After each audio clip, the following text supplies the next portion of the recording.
Many people have wondered why it is that Republicans can be so convinced in the face of all evidence to the contrary that the 2020 election was somehow underhanded or biased or stolen or anyway, fill in the blank. When all Republican secretaries of states they checked on they rechecked the election results.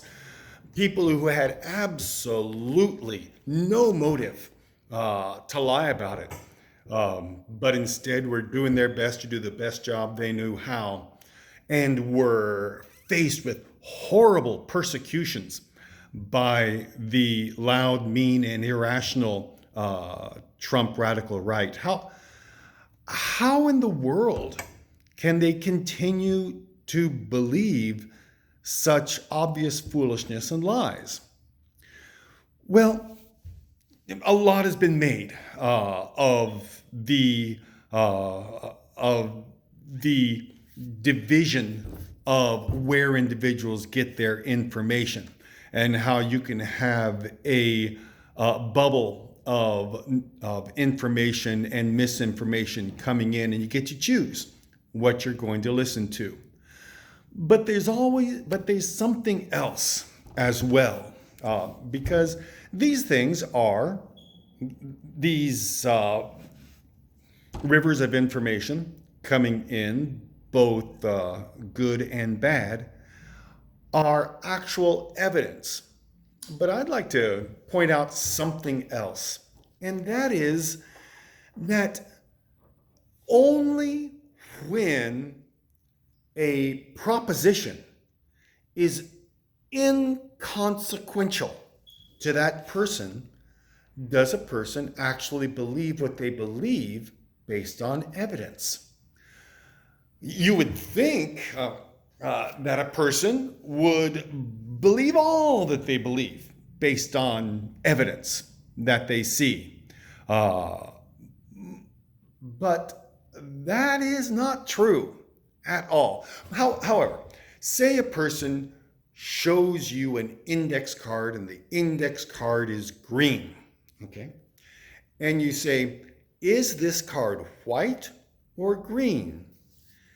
This is an inconsequential averral, a statement that is inconsequential. Who cares what color? It makes no effect on my life what color that card is. And so if it's green, you'll say it's green. If it's white, you'll say it's white. Who the Sandhill cares?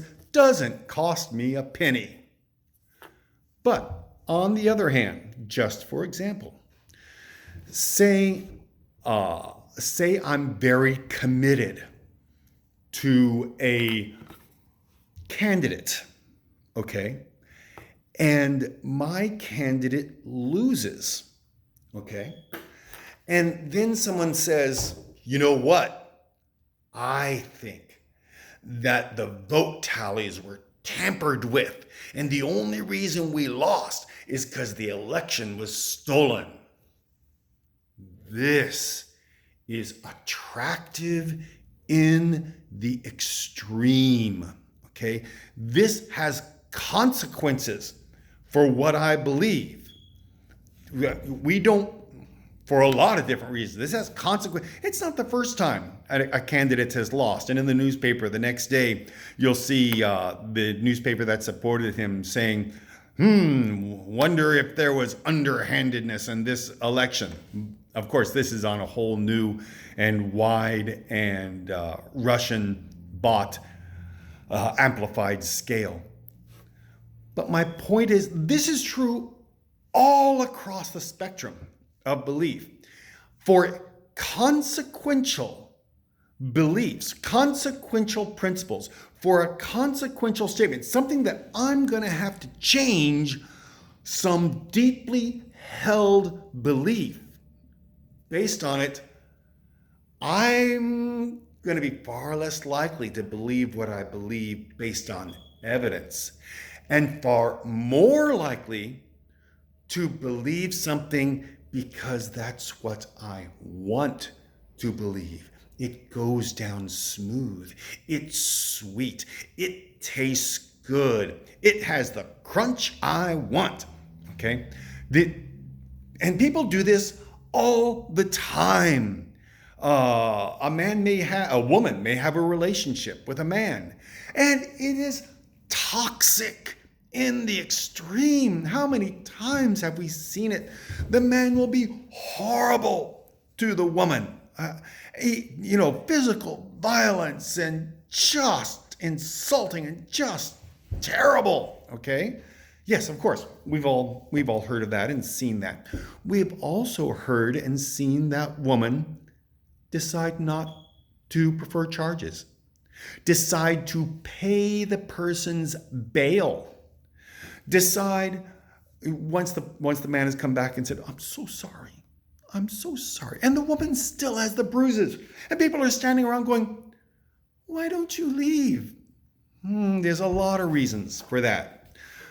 But this woman has a lot of herself tied up in this relationship. And there's also many other reasons as well. But she has a vested interest in believing the filthy lies that this man is telling. And so she will give him yet another chance. It happens in the opposite direction too. Some guy will know that a woman can't be trusted, but as soon as he's around her, he'll start blabbing off his mouth, saying things he shouldn't say, and he's in the same trouble that he's always been. It happens all the time. And it explains, far more than evidence one way or the other. It explains why the Trump radical right is so committed to conspiracy theories, to the big lie, because people on consequential decisions on what to believe, things that are going to change their life, make them have to do something different, people will always prefer to believe what they want to believe.